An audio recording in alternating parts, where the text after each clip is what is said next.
David Licauco may pinatunayan sa babaeng gusto niya. Ano ito ating alamin?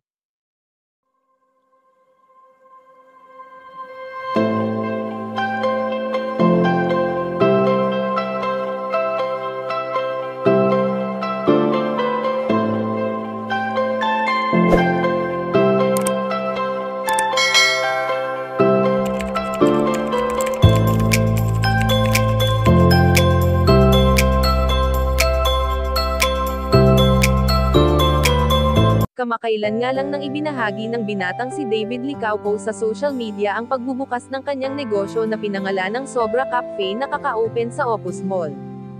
Marami sa mga taga-suporta ni David Licauco ang natutuwa dahil sa ganitong edad niya ay mas inuuna niya ang business bago pa man ang ibang bagay na talaga namang dapat tularan ng iba. Alam naman natin kung gaano ka-sweet ang binata sa babaeng nauugnay sa kanya ngayon na walang iba kundi ang actress na si Barbie Forteza na kamakailan lamang nang naging single ito nitong kapapasok lamang ng taon. Bagamat hindi na isinapubliko pa ng dalaga at ng ex-boyfriend nitong si Jack Roberto ang tunay na dahilan ng kanilang paghihiwalay, ngunit alam naman natin na naging maayos ang kanilang usapan, dahil sa patuloy na pagtahimik nila sa ganitong sitwasyon. Subalit sa ngayon nga ay ayon sa aming impormasyon na nakalap na may pinatunayan si David Licauco sa babaeng nais niya, na sa social media nga ay nasabi nito na kung mayroon siyang crush ay hindi dapat ito minamadali.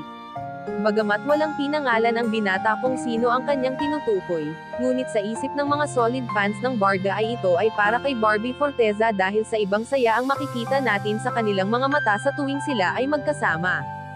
Kayo mga kachika, anong masasabi nyo dito? Please leave the comment and don't forget to subscribe.